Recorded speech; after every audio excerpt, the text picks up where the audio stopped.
ahora, listo. Ahora sí, muy buenas noches para todos. Bienvenidos a esta clase o a esta nueva sesión que es la prueba de conocimientos de Constitución Política de Colombia o el test.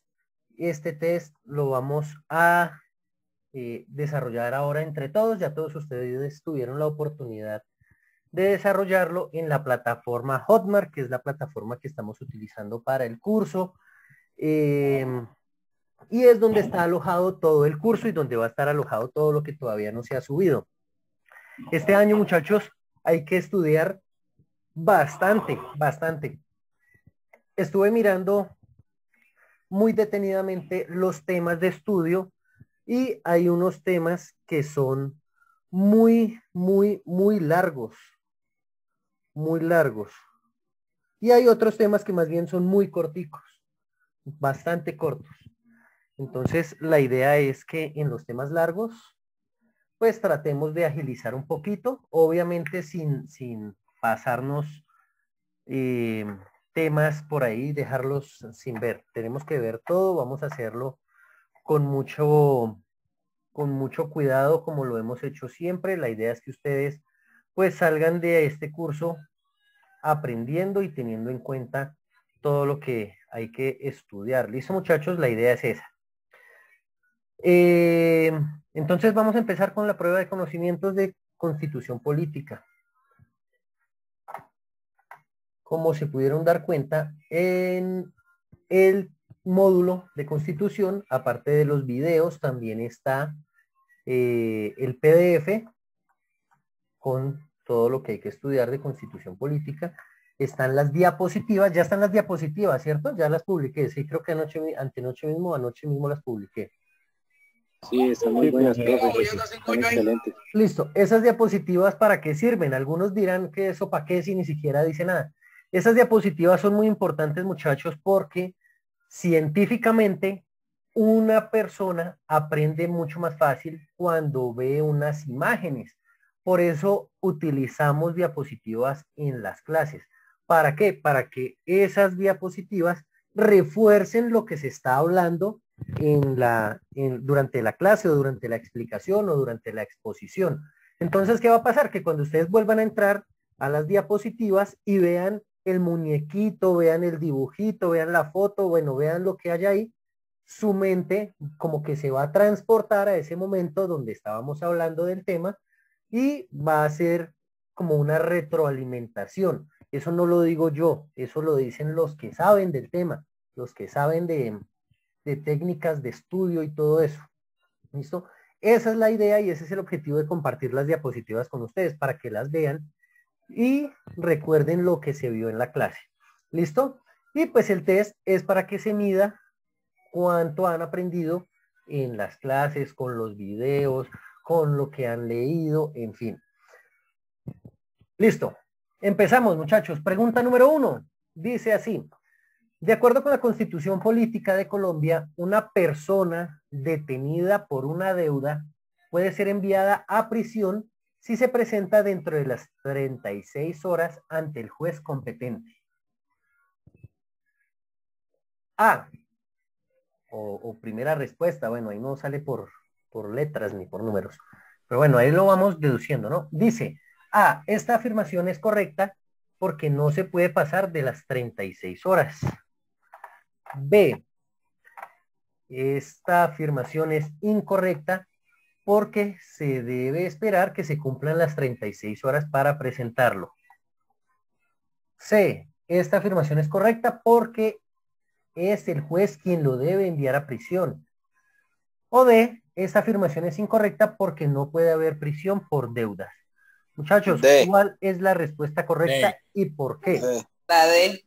Mi cabo, la D. La D, mi cabo. La D. La D, por deuda.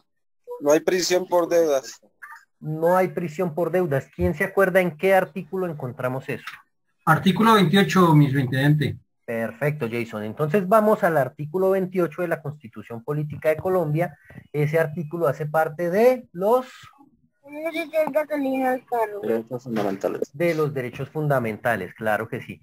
Dice así, Toda persona es libre. Nadie puede ser molestado en su persona o familia, ni reducido a prisión o arresto, ni detenido, ni su domicilio registrado, sino en virtud de mandamiento escrito de autoridad judicial competente con las formalidades legales y por motivo previamente definido en la ley. La persona detenida previamente será puesta a disposición del juez competente dentro de las 36 horas siguientes para que éste adopte la decisión correspondiente en el término que establezca la ley. Entonces aquí hasta el momento nos ha dicho el artículo que nadie puede ser molestado en su persona, ni en su familia, ni puede ser reducido, ni arrestado, ni llevado a prisión, ni detenido, a menos que se tenga un mandamiento escrito o, bueno, sí, un mandamiento escrito y que éste sea de una autoridad judicial competente y que cumpla con los requisitos de ley. ¿Listo? Y nos dice que todas las personas que sean detenidas serán puestas a disposición del juez competente dentro de las 36 horas siguientes, para que el juez pues tome la decisión correspondiente con respecto a su situación. Y lo siguiente que nos dice es lo que nos importa en esta pregunta. En ningún caso podrá haber detención, prisión, ni arresto por deudas, ni penas y medidas de seguridad imprescriptibles. Entonces, correcto, la respuesta correcta es la D. Muy bien, siga Hugo. No, Hugo se fue. Sí, padre, buenas noches, Siga compañeros y Hugo, señor, profesor. Pero también tengo, pues no sé si estoy mal. Estamos hablando aquí de, no logro ver ahí arribita, de ordena que a las personas que cometan este delito van a estar por lo menos 18 años en prisión. ¿Cómo, Hugo? No le entendí. No, es que, ¿será que lo puede subir, profesor Amole? Ahí, listo. Es que están hablando ahí de la acusación política y pues teniendo en cuenta que pues para detener a una persona no es por derecho penal. Sí.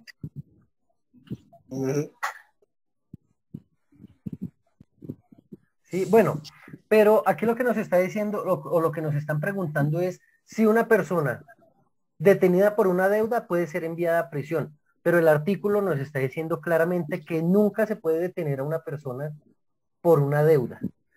Nunca se puede detener a una persona por una deuda. Entonces, esa afirmación es incorrecta. Creo que no estuviéramos todos presos. Porque si no, sí, claro, todos llenos de deudas estaríamos en la cana.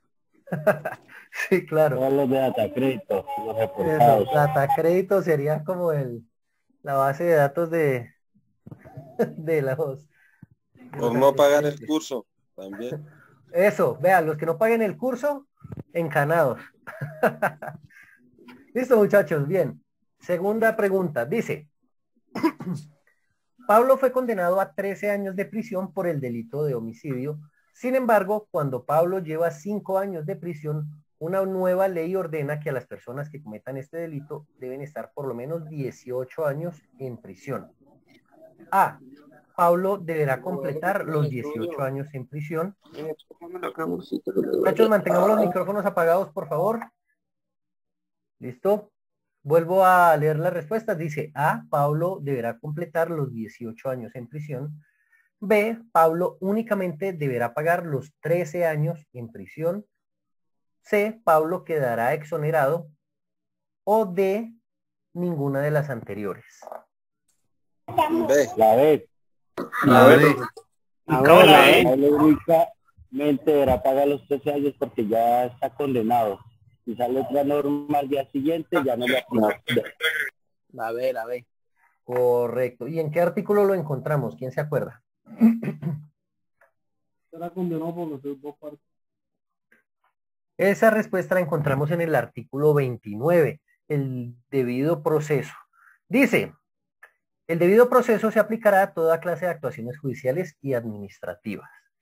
Nadie podrá ser juzgado sino conforme a las leyes preexistentes al acto que se le imputa ante el juez o tribunal competente y con observancia de la plenitud de las formas propias de cada juicio. En materia penal, la ley permisiva o favorable, aun cuando sea posterior, se aplicará de preferencia a la respectiva o desfavorable. Entonces acordémonos que estuvimos hablando que, bueno, aquí como decía el compañero, a Pablo ya lo condenaron a 13 años. Así salga otra ley que diga que tiene que cumplir 18 años las personas que cometan ese delito, Pablo ya no va a tener que pagar 18 porque cuando él cometió el delito estaba a 13 años y fue condenado a 13 años. Ahora, si pasa lo contrario, si llegara a pasar lo contrario, sale una ley que dice que las personas que cometen el delito de homicidio solamente van a pagar, no sé, 10 años. Entonces ahí sí le aplicaría porque es una ley favorable para Pablo. En ese caso sí aplicaría. Pero como aquí es desfavorable, no aplica. Y Pablo ya fue condenado a 13 años. De hecho, ya lleva 5 años de prisión. Entonces únicamente va a tener que cumplir sus 13 años. La respuesta correcta es la B. Claro, mi cabo, qué pena. Señor. Qué pena, mi cabo. No me quedó bien claro eso. O sea, cuando la pena es favorable para el capturado, como por ejemplo salió una ley donde le van a condenar a Pablo a 10 años, entonces ahí se aplica. Correcto, sí. La ley de la favorabilidad, el principio de favorabilidad. Sí, Pablo ya está cumpliendo su condena, pero hay una ley que le favorece, esa sí se aplicará. Pero si hay una ley que no le favorece, no se aplicará. ¿Listo? No se aplica. Profe, un ejemplo que pasó con Garavito, este violador de niños, que él ya prácticamente cumplió su condena, pero estaban mirando cómo lo dejaban más tiempo en la cárcel. Pero ya legalmente ya no podía hacer nada, ya le tenían que dar libertad. Correcto, correcto. Sí, ya no se puede hacer nada porque ya quedó, pues ya cumplió su condena. Dice también el artículo 29, toda persona se presume inocente mientras no se le haya declarado judicialmente culpable. ¿Y quién es quien lo declara culpable? Pues el juez, nadie más. De resto, las personas, pues lo pueden inducir. ¿Cómo se dice? Indiciar, puede ser el indiciado o el acusado, acusar, pero únicamente se va a declarar culpable cuando el juez lo haga. Dice, quien sea sindicado tiene derecho a la defensa y a la asistencia de un abogado escogido por él o de oficio durante la investigación y el juzgamiento, a un debido proceso sin dilaciones injustificadas, a presentar pruebas y a controvertir las que se lleguen en su contra, a impugnar la sentencia condenatoria y a no ser juzgado 2 veces por el mismo hecho. Es nula de pleno derecho la prueba obtenida con violación del debido proceso. Entonces, cuando se obtenga una prueba violando el debido proceso, esa prueba no sirve, no se va a tener en cuenta. ¿Listo? Bueno, bien, vamos a la siguiente pregunta, pregunta número 3. Esta sí es muy fácil. El núcleo fundamental de la sociedad es A, el pueblo, B, la familia, C, la democracia, D, la educación. La familia, profe. La familia. La familia, profe, la encontramos en el artículo 42 de la Constitución. Se habla de núcleo familiar. 42. Entonces aquí ya empezamos a hablar de los derechos sociales, económicos y culturales. Y efectivamente el artículo 42 nos dice de entradita eso. La familia es el núcleo fundamental de la sociedad. Se constituye por vínculos naturales o jurídicos, por la decisión libre de un hombre y una mujer de contraer matrimonio o por la voluntad responsable de conformarla. Pero lo hablábamos en la clase de este tema. El artículo dice que es la decisión libre de un hombre y una mujer, pero ahora vemos que es aceptado el matrimonio entre parejas del mismo sexo. Listo, ahora es aceptado el matrimonio entre parejas del mismo sexo. De hecho, lo vemos, por ejemplo, con un caso muy claro, el caso de la alcaldesa de Bogotá, que se casó con la señora, se me escapa ahorita el nombre, que creo que ella senadora. Es senadora Angélica Lozano. Ella, Angélica Lozano, eso. Angélica, eso, entonces. Carlos Vives. Lo único que tiene que ser, o el requisito que se debe cumplir, de acuerdo con lo que acabamos de leer, es que sea por voluntad propia. por voluntad propia. Dice, el Estado y la sociedad garantizan la protección integral de la familia. La ley podrá determinar el patrimonio familiar inalienable e inembargable. La honra, la dignidad y la intimidad de la familia son inviolables. Las relaciones familiares se basan en la igualdad de derechos y deberes de la pareja, en el respeto recíproco entre todos sus integrantes. Entonces, todos los integrantes de la pareja tienen de la familia, tienen los mismos derechos. Los integrantes de la pareja tienen los mismos derechos y los mismos deberes. Dice, cualquier forma de violencia en la familia se considera destructiva de su armonía y unidad y será sancionada conforme a la ley. Los hijos habidos en el matrimonio o fuera de él, adoptados o procreados naturalmente o con asistencia científica, tienen iguales derechos y deberes y la ley reglamentará la progenitura responsable. Entonces, cuando haya un hijo, independientemente si es un hijo propio o si es un hijo adoptado o lo que sea, van a tener los mismos derechos, todos los hijos. Profe, una preguntita ahí, ya van, qué pena. Señor. ¿Los hijastros también entran ahí? Pues los hijastros entrarían a ser parte de una familia, de un núcleo familiar, y pues van a tener los mismos derechos, claro. Pero la Constitución ahí lo dice, ahí como está diciendo. Dice, los hijos adoptados en matrimonio, fuera de él, adoptados o procreados naturalmente o con asistencia, tienen iguales derechos, deberes. La ley reglamentará la progenitura responsable. Cuando se conforma una familia, cuando hay un matrimonio, y llegan los hijos de una pareja, de un integrante de la pareja y los hijos del otro integrante de la pareja, van a tener los mismos derechos. Van a tener los mismos derechos. Vale, la pareja tiene derecho a decidir libre y responsablemente el número de sus hijos y deberá sostenerlos y educarlos mientras sean menores o impedidos. Entonces una pareja siempre va a poder tener el número de hijos que quiera. Estábamos hablando que antes las familias se conformaban por el papá, la mamá y 10, 8, 12 hijos. Antes tenían muchísimos hijos. ¿Por qué? Porque la Constitución da ese derecho. Tienen derecho a decir cuántos hijos quieren tener, pero dice, deberá sostenerlos y educarlos. Deberá sostenerlos y educarlos. No se trata de tener 10 hijos, pero dejarlos por ahí tirados. No, hay que sostenerlos y educarlos. Mientras sean menores o mientras sean impedidos. Las formas del matrimonio, la edad y capacidad para contraerlo, los deberes y derechos de los cónyuges, su separación y la disolución del vínculo se rigen por la ley civil. Los matrimonios religiosos tendrán efectos civiles en los términos que establezca la ley. Los efectos civiles de todo matrimonio cesarán por divorcio con arreglo a la ley civil. Entonces, cuando haya un matrimonio y después de ese matrimonio haya un divorcio, ese divorcio se llevará, bueno, un matrimonio religioso, ¿no? Y se decide que se van a divorciar, ese divorcio se va a llevar por la ley civil. Dice, también tendrán efectos civiles las sentencias de nulidad de los matrimonios religiosos dictadas por las autoridades de la respectiva religión en los términos que establezca la ley. La ley determinará lo relativo al estado civil de las personas y los consiguientes derechos y deberes. Listo, entonces ese es todo el artículo 42 de la Constitución, el primero de los derechos sociales, económicos y culturales. Entonces la respuesta correcta es la B. La familia es el núcleo fundamental de la sociedad. Seguimos. Dice, el derecho a la vivienda digna hace parte de los derechos A. Sociales, económicos y culturales. B. Fundamentales. C. Colectivos y del medio ambiente. D. Ninguno de los anteriores. Sociales y económicos. Social, económico y cultural. Ya que está en el artículo 51. Correcto. Artículo 51 nos lleva a esta pregunta.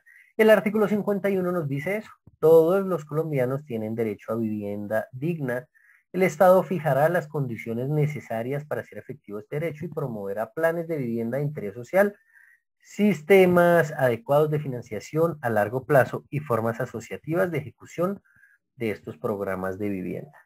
Entonces, este derecho a la vivienda digna es un derecho social. Hace parte de los derechos sociales, económicos y culturales. Bien, seguimos. En Colombia está permitida la fabricación de armas químicas y biológicas. No. Falso. 6-1. Falso.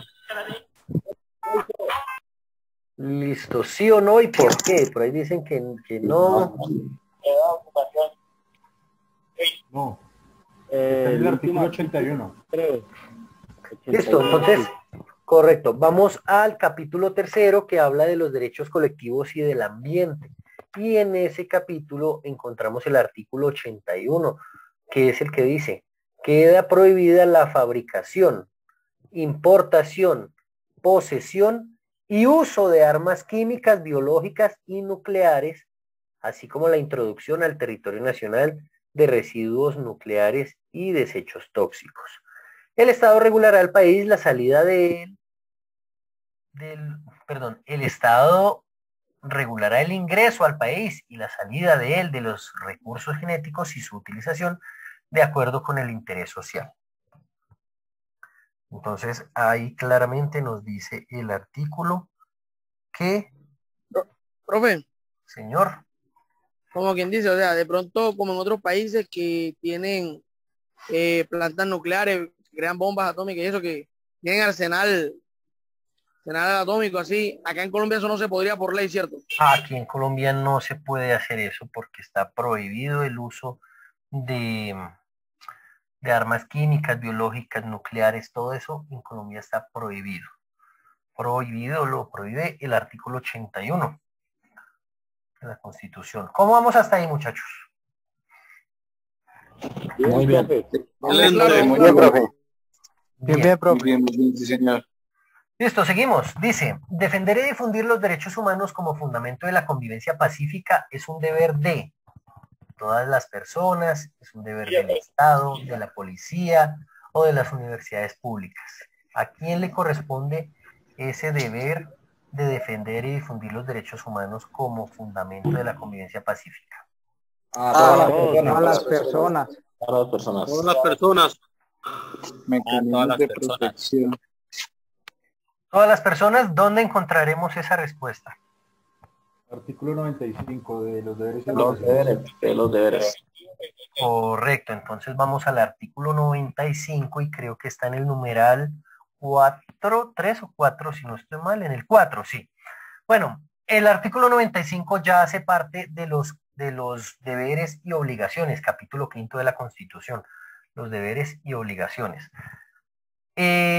Hablábamos de que en la Constitución encontramos muchísimos derechos, hay una cantidad de derechos, encontramos los derechos fundamentales, encontramos los derechos sociales, económicos y culturales, los colectivos y el ambiente, pero solamente encontramos un artículo que nos habla sobre los deberes y las obligaciones, y ese artículo es el artículo 95, que pues ese artículo tiene 9 numerales, pero empezando el artículo nos da como 2 deberes como los más grandes, ¿no?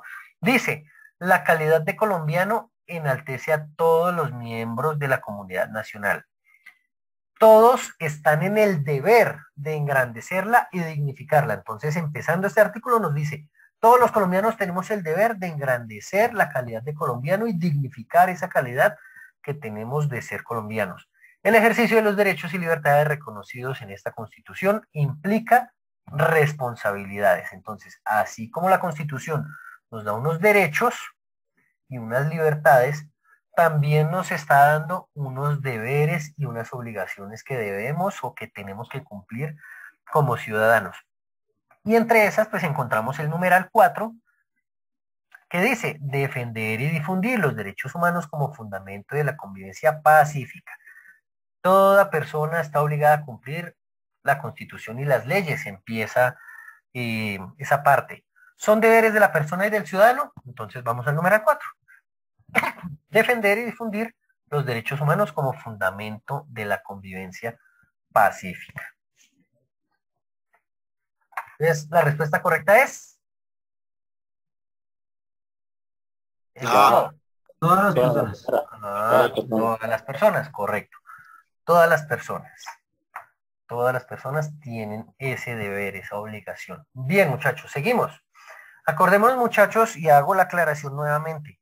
Estas preguntas no son como las de la prueba. Muchas personas dirán, pero es que así no van a salir las preguntas en el concurso.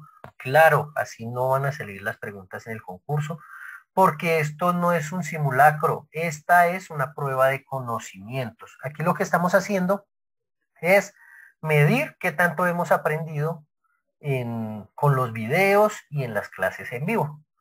Eso es lo que estamos haciendo. Más adelante vamos a hacer el simulacro, un simulacro general, donde vamos a tener preguntas ya similares a las que se van a encontrar en el concurso. Y después de que hagan ese simulacro, vamos a hacer este mismo ejercicio. Nos vamos a encontrar aquí y vamos a responder una por una y vamos a buscar el por qué esa es la respuesta, ¿listo? Mientras tanto, estamos midiendo lo que hemos aprendido, ¿vale? Listo, seguimos. Pregunta número 7. Dice, ¿es el sometimiento de un proyecto de acto legislativo o de una ley a consideración del pueblo para que éste decida si lo aprueba?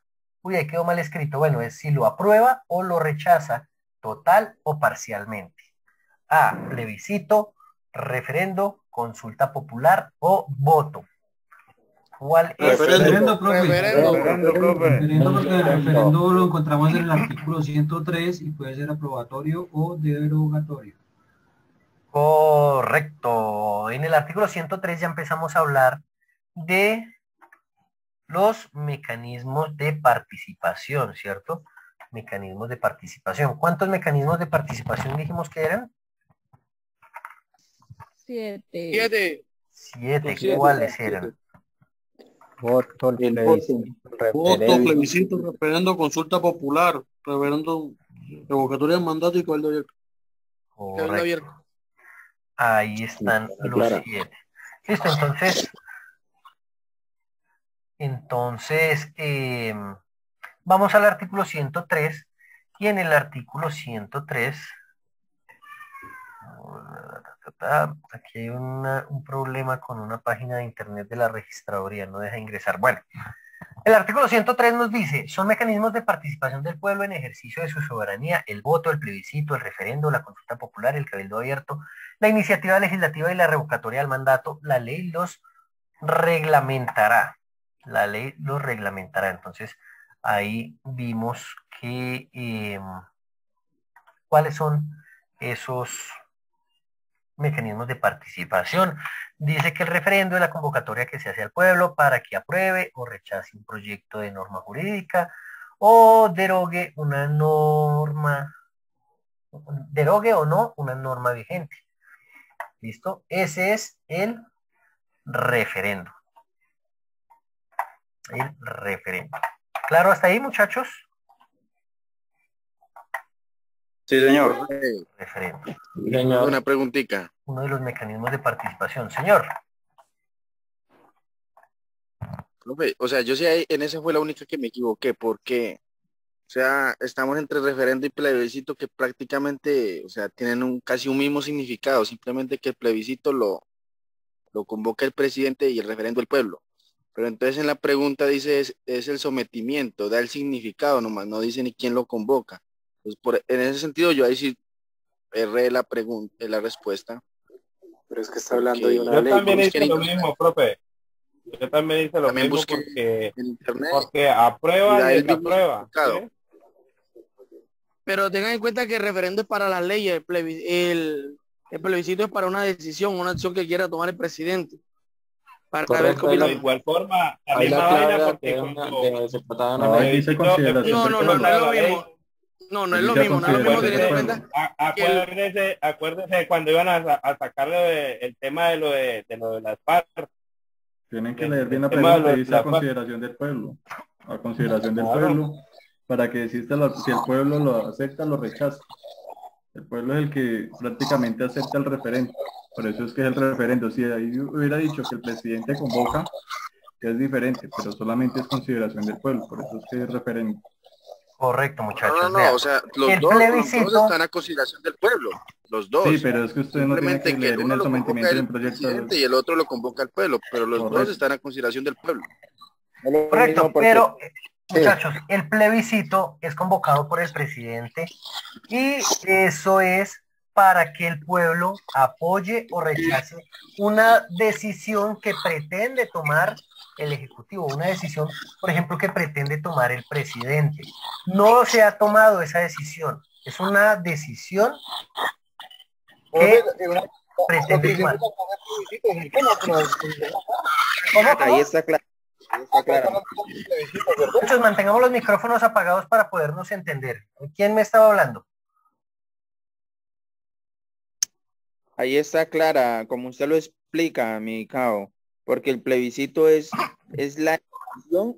una decisión que está desarrollando el Ejecutivo, ¿ya?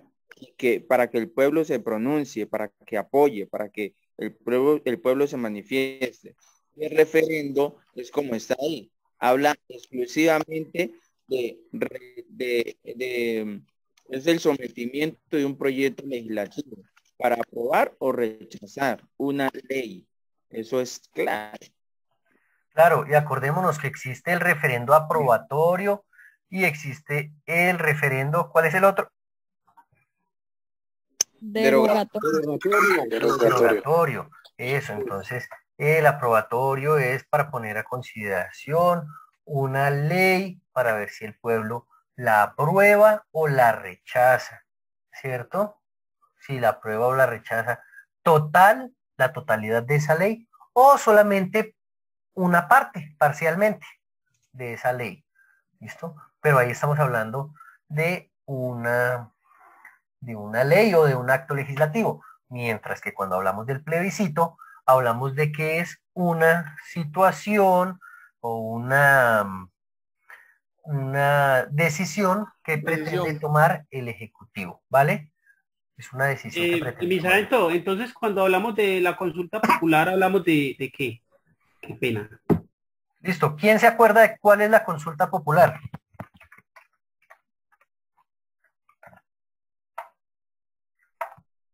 ¿No? La consulta popular, Mikao, no es la que usted había dicho de que tiene que ver con los alcaldes o los gobernadores, que es por más que todo la ciudadanía.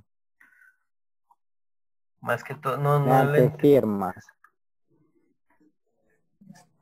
O sea, que la consulta popular está basada, pues, que se puede aplicar eso a los alcaldes o a los gobernadores de cada departamento mediante. Voy a leer, muchachos, vea, dice: la consulta popular es un mecanismo de participación ciudadana y una de las manifestaciones más amplias de la democracia participativa. Aquí viene lo que nos interesa, mediante la cual pueden someterse a asuntos de interés nacional, departamental o municipal o distrital para que la ciudadanía defina directamente el destino colectivo de su territorio. Al igual que todos los mecanismos de participación, la regulación general, definición de la consulta popular está en la ley 134 del 94, que establece que la consulta popular es la institución mediante la cual una pregunta de carácter general sobre un asunto de trascendencia nacional, departamental, municipal, distrital o local es sometida por el presidente de la República, el gobernador o el alcalde, según el caso, a consideración del pueblo para que éste se pronuncie finalmente al respecto. Entonces aquí ya puede hacer parte o puede convocarla el gobernador o el alcalde, según sea el caso. ¿Y qué es lo que hacen? Pues una pregunta y el pueblo lo que va a hacer es pues como dar su opinión con respecto a esa pregunta para ver qué va a pasar con ese asunto. Pero acuérdese, tiene que ser un asunto de trascendencia, puede ser nacional, departamental, municipal, distrital, local, ¿vale? Como el proceso de paz de tantos. Dice, el presidente de la República, con la firma de todos los ministros y previo concepto favorable del Senado de la República, podrá consultar al pueblo decisiones de trascendencia nacional. La decisión del pueblo será obligatoria. La consulta no podrá realizarse en concurrencia con otra elección. O sea, cuando se haga una consulta popular, es únicamente esa consulta popular. No es que digan, ay, no, vamos a aprovechar que hay elecciones de alcalde. No se pueden hacer combos. Eso. No, hay de elecciones de alcalde, entonces vamos a hacer la consulta popular ahí mismo. No, la consulta popular es solita. Ese día van las personas a votar únicamente o a votar o a hacer o ejercer su derecho de participación ciudadana únicamente para esa consulta popular, ¿vale? En mi caso, como por ejemplo lo que hizo, no sé, hace como 2 años Claudia López, ¿no? De bajarle el sueldo a los congresistas. Algo así. No me acuerdo si eso fue consulta popular, no lo tengo muy presente, pero creo que sí, la verdad no lo tengo muy presente. Bueno, seguimos muchachos, dice, bueno, pero entonces en la pregunta número 7, la respuesta correcta definitivamente es el referendo. No nos dejemos confundir entre referendo y plebiscito. No nos podemos dejar confundir entre referendo y plebiscito. Acordémonos que los referendos son para aprobar o desaprobar un acto legislativo o una ley o un proyecto de ley, para aprobar o desaprobar, ¿vale? Bueno, señor. Qué pena, en el plebiscito convoca el presidente, ¿cierto? En el plebiscito. En el plebiscito lo convoca el presidente, sí, señor. El plebiscito lo debe convocar el presidente. Gracias, profe, muy amable. Para el plebiscito, acordémonos que es para apoyar o para rechazar una decisión que pretende tomar el Ejecutivo. Bueno, artículo 8 no, pregunta número 8. Pregunta número 8. Esta sí está bien difícil. ¿Cuál no es un estado de excepción? ¿Cuál no es un estado de excepción? A, conmoción interior. B, guerra interior. C, emergencia. D, guerra exterior. Guerra interior. Guerra interior. Guerra interior. Guerra interior, artículo 215. Listo. ¿Cuáles son los estados de excepción? Conmoción interior. Guerra interior, emergencia y guerra exterior.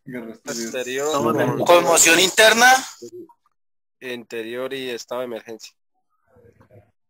Correcto, bien. Conmoción interna y emergencia. Bien, entonces los estados de excepción, acordémonos que son 3, que son unas situaciones que se salen de lo común, que se salen de lo normal, que no son típicas. Entonces, se ve el Estado obligado o se ve la necesidad de declarar algún estado de excepción, y están esos 3: estado de guerra exterior, estado de conmoción interior y estado de emergencia. Y acordémonos también que para declarar cualquiera de estos estados de excepción lo debe hacer el presidente, pero debe contar ¿con qué? Con la firma de los ministros. Con la firma de todos los ministros. Con la firma de todos los ministros. Lo mismo cuando saquen un decreto bueno, primero que todo, cuando saquen un decreto, esos decretos deben ser únicamente relacionados con ese estado de excepción, únicamente relacionados con estado de excepción, pero para que ese decreto tenga su validez, debe llevar también la firma de todos los ministros, que estábamos hablando también el otro día durante la clase, que hubo un caso en el que algunas personas, ahorita con el tema de la pandemia, algunas personas dejaron de recibir una bonificación, un auxilio, unos dineros. Yo no estoy seguro qué era, pero desafortunadamente esas personas no pudieron recibir eso. ¿Por qué? Porque un ministro no firmó. Entonces, como ese ministro no firmó, pues graves, no se les pudo dar ese beneficio a esas personas. Bueno, entonces, ¿cuál no es un estado de excepción? Guerra interior no es un estado de excepción. ¿Claro hasta ahí? Sí, señor. Sí, profe. Vale, bueno, seguimos. Pregunta número 9. Las fuerzas militares están conformadas por el Ejército, la Armada, la Fuerza Aérea y la Policía Nacional. ¿Verdadero o falso? Falso. En el artículo 217. Ahí sobra la policía. Esto sería fuerza pública como está planteada la pregunta. La pregunta. Listo, entonces, en el artículo 217, ¿cuáles son las fuerzas militares? Ejército, Armada, Fuerza Aérea y Armada Nacional. Correcto. Las fuerzas militares. Uy, no. Profe, un aporte ahí, de pronto ahí nos confundimos con fuerzas militares y la fuerza pública, ¿cierto? Correcto, esa era la idea, que se confundiera. Y esa es la cascarita, porque de verdad yo pensé, confundí entre fuerza pública a fuerzas militares. Y entonces esa es la cascarita que yo sé que más de uno pecó. Sí, señor. Sería diferente esta pregunta si aquí, en vez de decir militares, así, dijera la fuerza pública. ¿Cierto? Si dijera la fuerza pública, la respuesta ¿cuál sería? Todas, ¿no? Verdadera, ¿cierto? Verdadero. Porque la fuerza pública sí está conformada por el ejército, la armada, la fuerza aérea y la policía. Esa es la fuerza pública.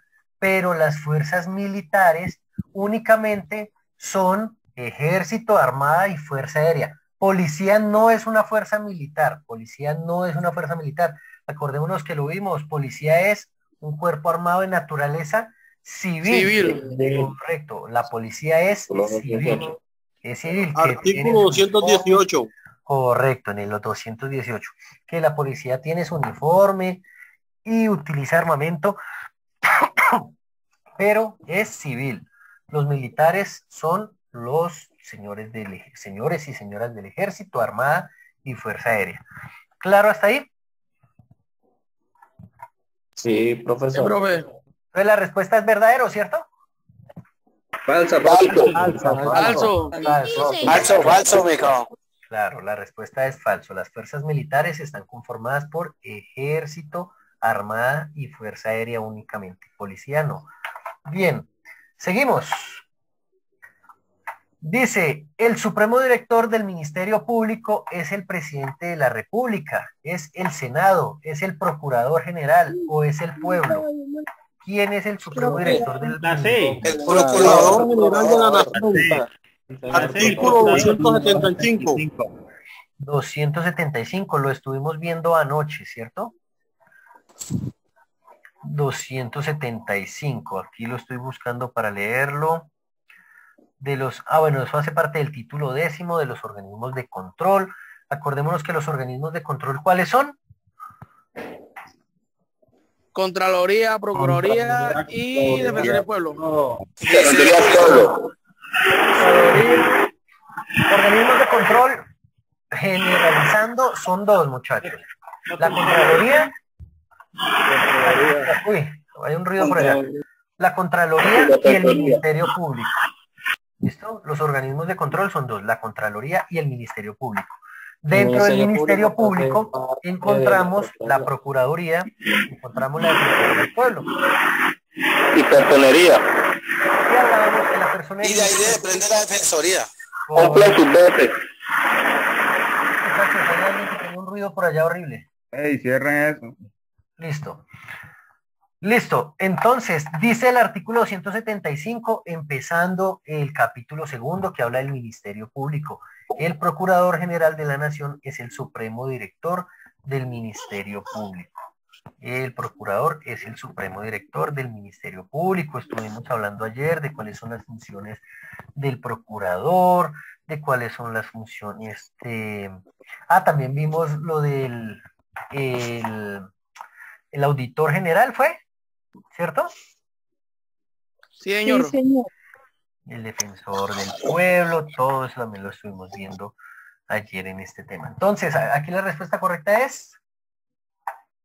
Procurador General de la Nación. Procurador General de la Nación. La C. Listo, muchachos, ¿qué tal hasta ahí?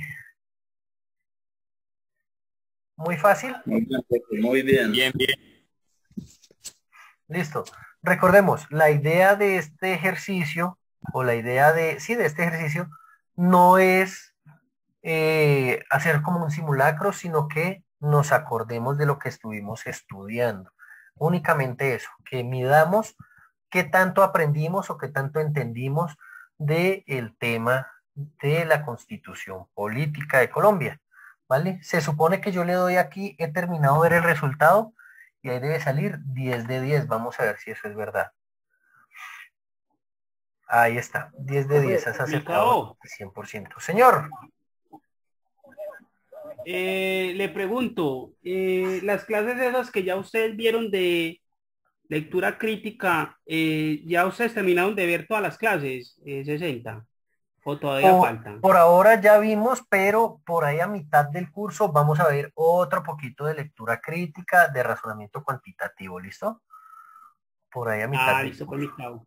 Listo, pues ahí igual prueba de conocimiento de lectura crítica y razonamiento ya hizo también. Ya, sí, también. Ahí están en el módulo de lectura crítica y en el módulo de razonamiento, respectivamente, y también están los videos de esta misma actividad que se hizo con esas pruebas de conocimientos. O con esos listo, Micao, muchas gracias. Listo. Micao, buenas noches. Micao, un favor, de pronto usted me puede dejar una duda. Claro, siga, Edwin. Tenemos pues que la Contraloría pues controla todos los, tengo entendido, todas las contrataciones públicas. Toda la parte y la fiscal. Procuraduría, la parte fiscal, sí. Y la Procuraduría, o sea, diferenciar esas dos, la verdad no, pues, no he como definido esas dos. Listo, es sencillo, veámoslo así, muy sencillo para no complicarnos. La Contraloría lo que hace es básicamente como mirar que los dineros públicos no se desvíen, ¿sí? Contraloría es más que todo como esa parte, la parte fiscal, pero Procuraduría lo que hace es verificar que los funcionarios públicos estén cumpliendo con la Constitución, estén cumpliendo con su deber, ¿sí? Es más como un ente disciplinario, más o menos, ¿sí? Sí, es como un ente disciplinario. Entonces, cuando un funcionario público comete una falta disciplinaria o también una falta en materia penal, pues Procuraduría hará la correspondiente investigación. Como quien dice, profe, la parte que la Contraloría, profe. Señor. Como quien dice, la Contraloría ya sería un ente auditor, ¿cierto? No, se le fue un poquito la onda, Carlos. La Contraloría vendría siendo un ente auditor, ¿cierto?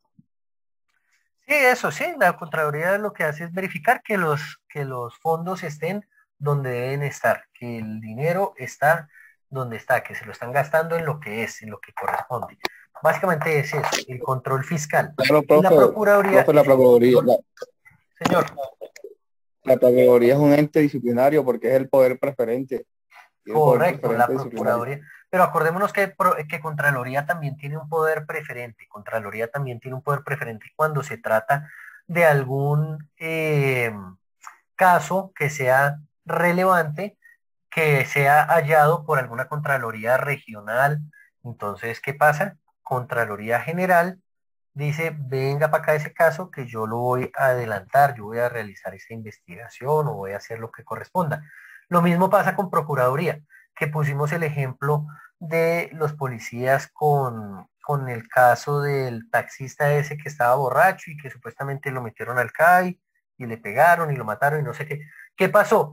Que seguramente policía en su oficina de control interno ya iba a iniciar esa investigación, ese caso, pero como es un caso relevante, entonces Procuraduría, que es el más en materia disciplinaria, dijo, venga para acá policía, déjeme ese caso a mí.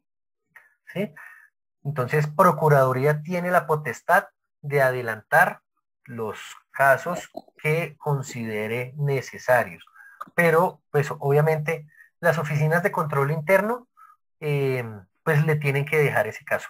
Ahora, cuando una oficina de control interno, como hablando de policía, entonces digamos que policía va a adelantar una investigación contra un funcionario de la policía que que le pegó a alguien en la calle, digamos, le pegó a alguien en la calle. Entonces, control interno inicia esa investigación, pero inmediatamente tiene que informar a Procuraduría que está iniciando esa investigación, que está iniciando ese proceso. Inmediatamente debe dar aviso, ¿vale?